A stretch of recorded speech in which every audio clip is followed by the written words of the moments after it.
You're still tuned into 3 Music TV. Of course, as you know, it's time for Game On, where we bring you that sensational sporting experience, covering all the bases from lifestyle, trivia, fun fair, games, and of course your favorite odds with our oracle. The name is Serial, aka Fresh and Cutie, and we are back here once again with a sensational show. Now today, if you've not noticed by now, that you've not been paying attention, because we're out of the studio. Yep, we're out here in Abilinkwe. We're on the AstroTurf. We are feeling the soccer vibe live and live. Now I have a guest here with me. Now I'm not even going to do a lot of talking, because it's always a beauty, it's always a sensation to see young people who are making massive strides and elevating the conversation when it comes to sports business. Now we always talk about, you know, the athletes, the players, the game, the scoreline, the teams, but we never talk about the people in the engine room, the movers and shakers, those calling the shots, identifying the talents and making sure they are turning them into world-class superstars. Now I have a gentleman with me, and I'm going to give him the opportunity to give us his profile and give us an idea of exactly what we are to expect from this conversation. Welcome once again. Thank to you very Game much. On. Thank you very Charlie, much. our viewers are excited. I'm excited. Go ahead. Let's know who I'm we're excited here with. as well. You know, I'm excited as well to be on your show. Well, I'm Daniel Boyfield Jr., a FIFA licensed agent. I'm a talent manager as well. And, you know, because this is Game On, today we are here to talk mainly about sports and what goes on in the business when it comes to the football world. And so I'm excited to be here to share my experience and my insights and my in-depth knowledge on what I know about the sport. So, yeah. Great. FIFA licensed agent. Yes. Now, what's the difference between an agent and a scout? All right, so an agent is responsible, or an agent represents a player, a professional football player. So an agent is responsible for, let's say, the transactions of a player when it comes to player contracts, when it comes to making sure the player has a good career, getting him a good team, you know, to move on to from his previous team. Like, an agent is responsible, so he represents a player. And a scout is the one who is always on the field to identify talents. So let's say you are my player, I become your agent, but a scout sees you and likes you, he will recommend you to the team he's working with. So let's say a team like FC Basel, and a scout sees you, he says Cyril is so good, and FC Basel now becomes interested. FC Basel will contact the agent and be like, we like your player, and what is the condition of the player, and then the agent moves on from there. So more or less like a business manager for the football star. Yes, now, right, yeah. How does one get into it, and how did this all start for you? Well, you know, growing up, I've had love for this game, respect for this game, the passion when it comes to football alone. Growing up, I remember the first game I watched, House of Folk versus Kotoko. I was a young boy sitting on my... Classic match, tough match. Oh. Very classic match. I don't know, I think it was in the year 2001, 2002. But like, I didn't know anything about football. I remember sitting on my dad's lap. I still remember watching that game, and, you know, it went to like penalty shootouts. I fell in love with this game. And so from there, I began playing myself, like from a young age. When I went to school, primary, you know, I really, like, you know, participated in all kinds of sports, but football was like serious, like it was my first love. Yeah. And so then from high school, from primary school, I went to high school, Accra Academy. That's the school I attended, Bleo. I'm sorry if you didn't go to Bleo, but you know. Oh no, it's okay. I went to a better school. But so when I got to Accra Academy, I joined the school team, but not as a player. I just wanted to associate myself with the coaching department of the team to learn more about tactics and so many things about the game. And so from Accra Academy, I moved on to the university, where I also joined the school team to also learn about tactics and all that. But I remember the first player my eyes, you know, opened, like scouted, was in Accra Academy, a striker. I fell in love with him. Like, that guy, he scored 1 goal, and that's where I would say the journey started for me. When it came to like football scouting, that's where the journey started. I was just watching, and then boom, they called him Balotelli because he looked like Balotelli, he played like Balotelli. He was crazy, and you know, and that's where like my love for scouting and identifying talents started from. Okay. Yeah. With I mean, if we are watching, let's say it's boxing, Yeah. and I can say maybe Mayweather is better than Tyson, or Tyson is better than Ali, and there's a debate.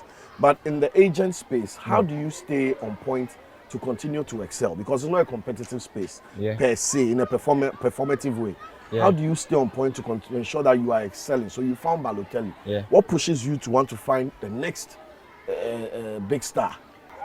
Well, yeah, I would say my deep love for the game, and also you know, the fulfillment it brings to me to see a player that I scouted or I scouted fulfill or get to like his higher peak. Like, you know, to see a player I scouted achieve his highest potential. Let me put it that way.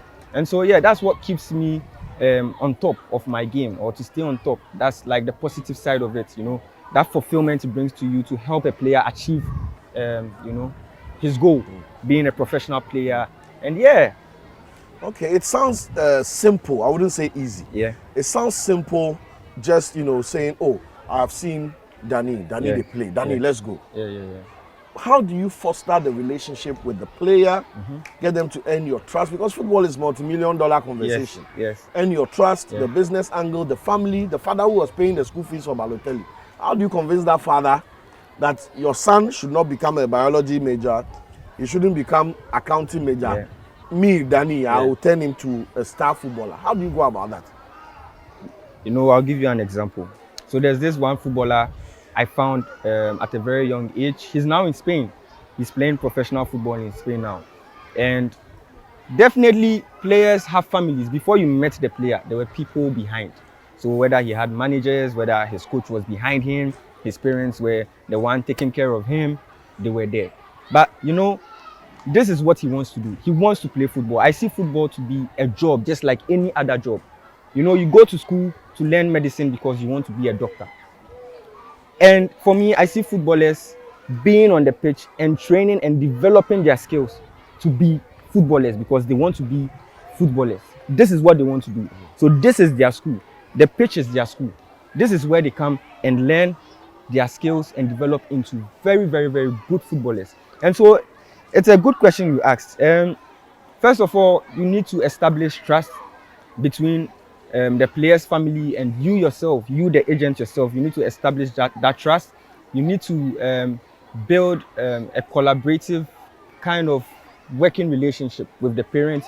You need to listen to their ideas, what they want for their words, because you cannot just come and take a player from his family. You need to do more of listening than speaking.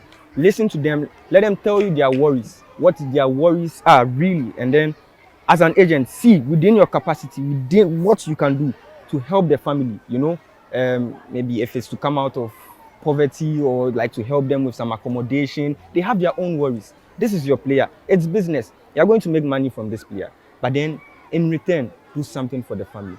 So I make the family feel welcomed and I make them understand that they are part of me, I'm part of them. Now I'm part of them. I take their player or their son as a brother and treat them as family.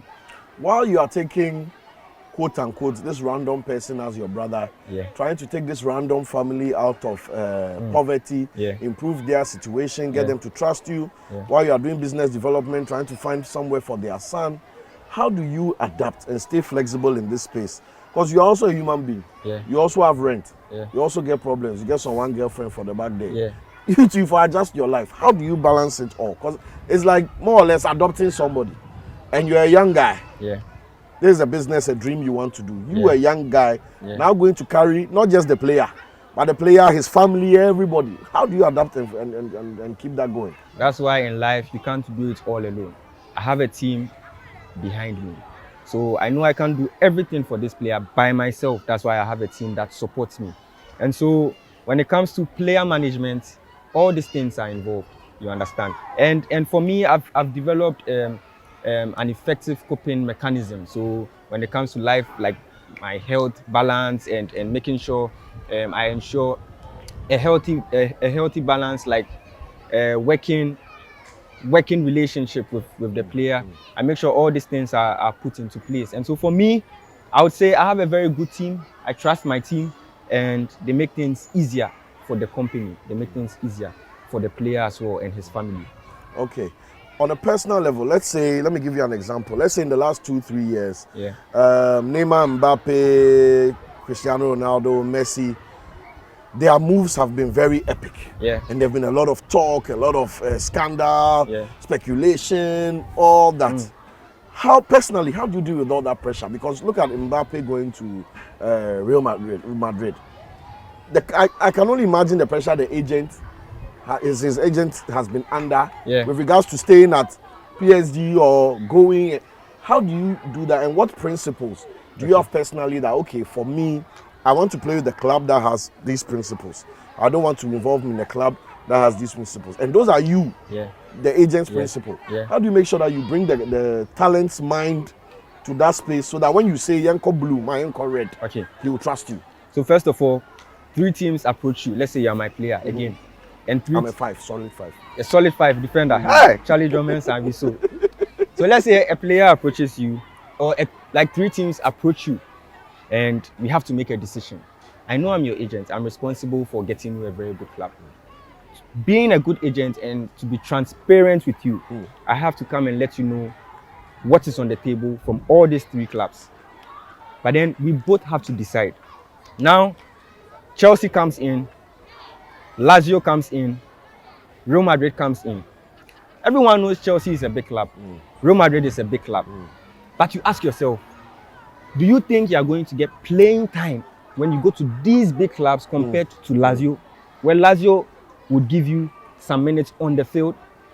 For example, Haaland's case, from Red Bull Salzburg in Austria, he went to Dortmund. So many big teams were after him, but he decided to continue his development at Dortmund, which even increased his value. Yeah, exponentially. If he had left from Salzburg to... They'll buy him cheap. Exactly. Same with Kudus. The examples I'll use. You understand? So I'll come to you and say, listen, I know Chelsea is a big team. When you sign for Chelsea, you'll be popular. You'll make a name for yourself. Everybody will say, hey, Chelsea player, Chelsea player. For what? For all you know, they will loan you. I'm sorry to say, Baba Rahman is a very, very good player. But look at his, career when he was at Chelsea. And so these things are really important. They are really, really important. And, the clubs will come to you with big offers. Listen, give us this, your player. I'll give you this amount of money. Just convince the player. But am I looking for just the money? Your selfish interest. My selfish interest, or I'm looking for the betterment of the player?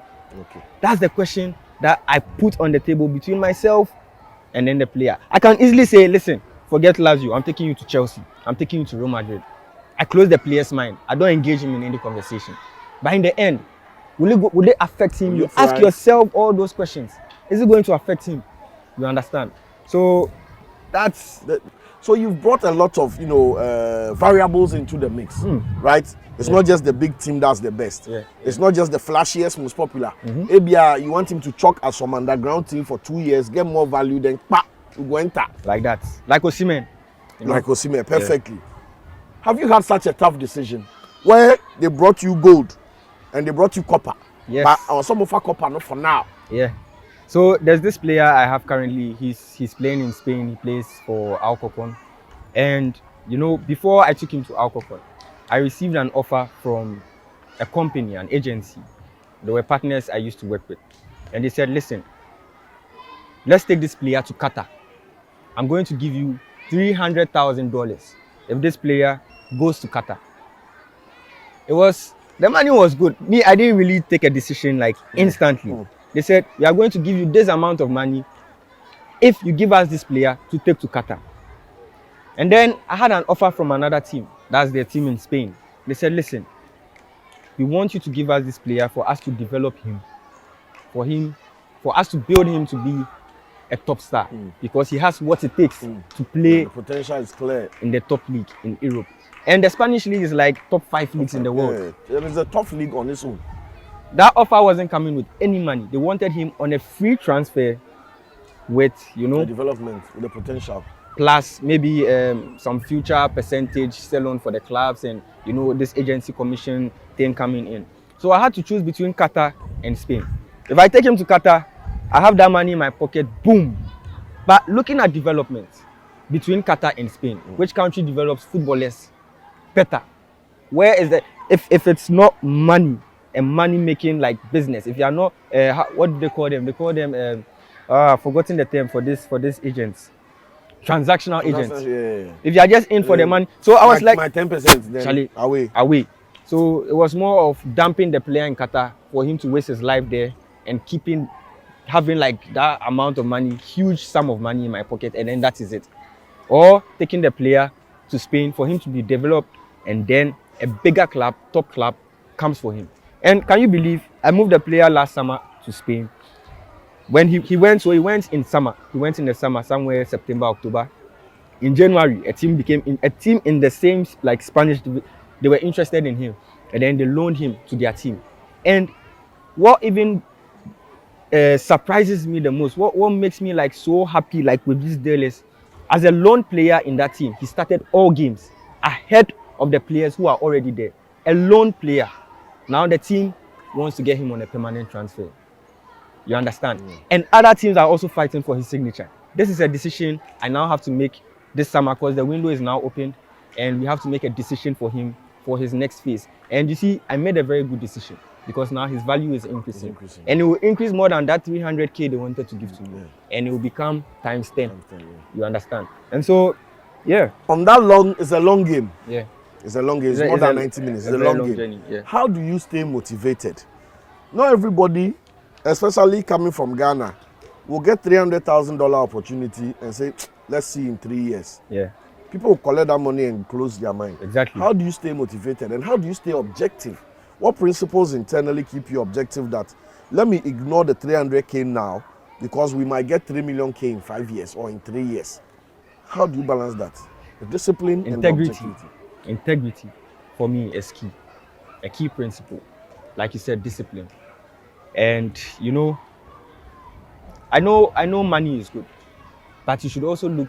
There are players that you know they would. There are players that you can be transactional. Like you can say, okay, this player, I'm just coming to make money, like from him, money off. And there are players that you know will be superstars. You understand?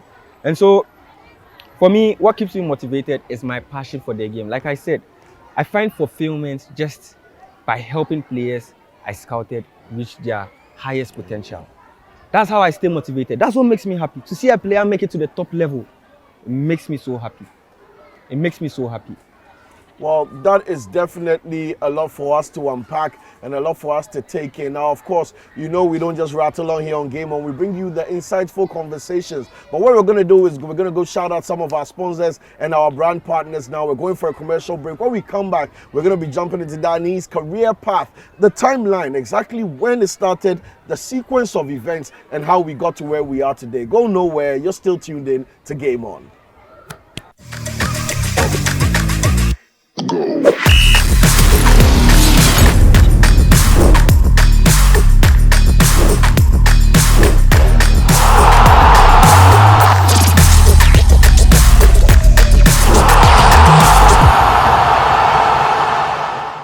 We're back on your screens as promised, and we continue with Game On. Now we have in-house here a young man who is talented himself but makes a living ensuring that the right talents find the right homes in the footballing space. Now we're going to jump in, of course, to our next round of questioning. Yes, he's on the hot seat today as we sit here on the AstroTurf. Now, Danny, I want to know, right, what specific skills, attributes and elements do you look for in a player, if any? And also, how do you stay updated?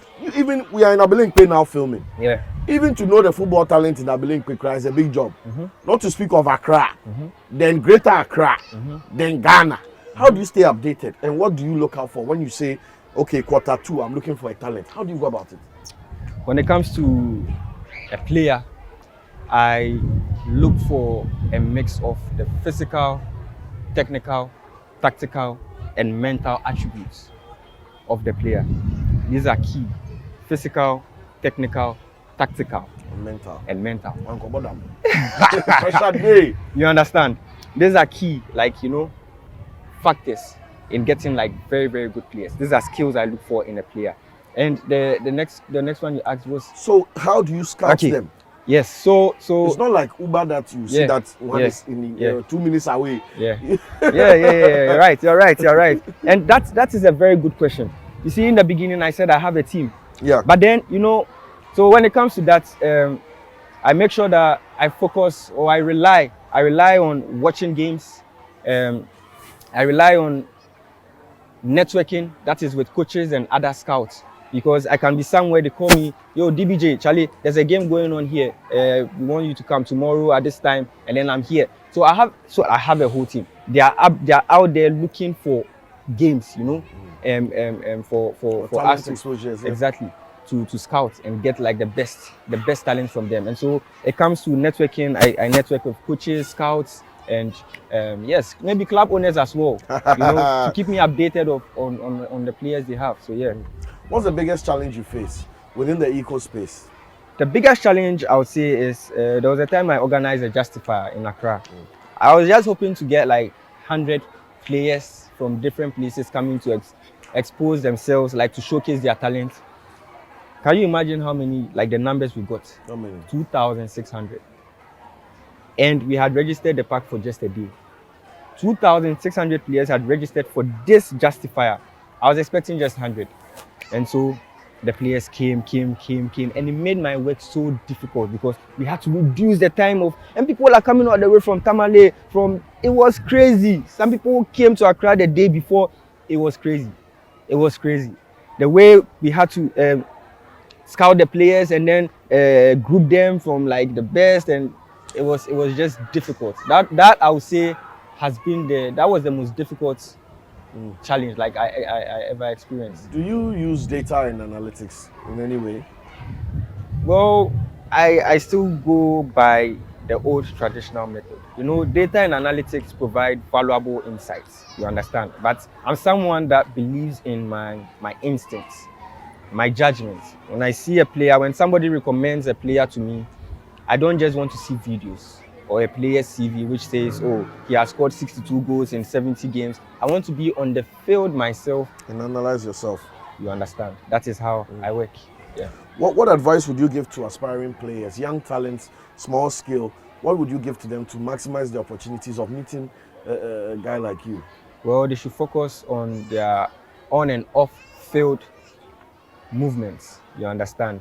For me, character is key. You can be a very, very good player. You can be solid, but if your character is not good, trust me, you wouldn't make it. I know a lot of players who had a talent. They call them the next Neymar, the next this, the next that, next for the today they are nowhere to be found. Yeah. They are nowhere to be found. So for me, your personality, your character matters, because you can have, and that's one tough decision that I had to do. There was a player that was so good, so talented, but his character was so bad. Mentality was so bad. Wanted people to know that hey, he's the best. But then he goes out there doing stuff that isn't really professional. You can't work with this kind of player. You can never, no matter how good he is, take him to Europe, he will go and destroy Europe. He will spoil there, you understand? And he will come back to Ghana. Well, you heard the word. Football is a game, but don't play with it. You need the discipline, and of course, you need the professionalism. Now, wrapping up before we take off our screens, we're going to be doing our hot shots, our game segment. You know already. Now we've got it on a screen for you, but of course, we're going to go on our short break. When we come back, we're going to be having the man DBJ on the hot seat to take the questions from none other than me, myself. You done know. We're ready. Let's go.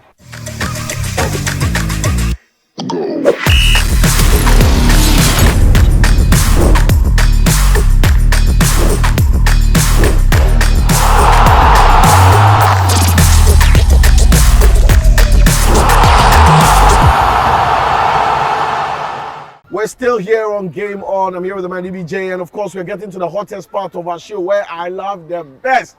Hot shot, where we get to put our guest on the hot seat to answer some questions. Now today's hot shot is going to be quite easy and sensational. I'm going to mention a team. All he has to do is mention the first player's name that comes to his mind. Chairman, I explained to the viewers. Yeah.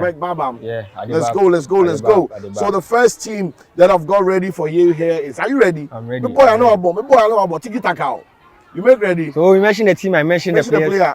3, 2, 1, Mali. Seydou Keita. Burkina Faso. Traore. South Africa. Steven Pina. Cape Verde. Skip. Sudan. Yeah, Skip. Comoros. Wait a minute. One score us. They score us. Remember, if you don't remember the name. Skip. Morocco. Hakimi. Ivory Coast, Didier Drogba, Egypt. Mohamed Salah. We played them just a few hours ago. Central African Republic. Hey, that guy who scored as a hat trick. But he didn't. Hey, that guy, no. Hey, that guy, no. I forget. Put some respect on his name. You Hey. forget.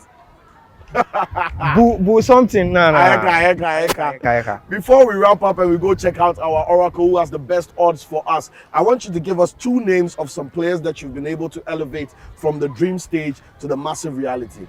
I would say they are still in the upcoming stage. They are in Europe right now. Just 2 names. I would say directly, I would say Mohamed Ihab and Mohamed Guni. Watch out for these 2 guys. Mohamed Ihab, Mohamed Guni. Do you want to share where they are playing? Which countries in Europe? Yes, so they are both playing in Spain. This is a deal I did directly, but indirectly, there are countless players that I've worked with. Yes, but they both are playing in Spain. Like they are playing in Spain. You heard the names and you heard the conversation. It's been a thrill here on Game On. We've taken it out of the studio. We've taken it into the world of real sports where the business gets done, where your next Kudus is found, where your Stephen Appiers were found, where your Asians were found.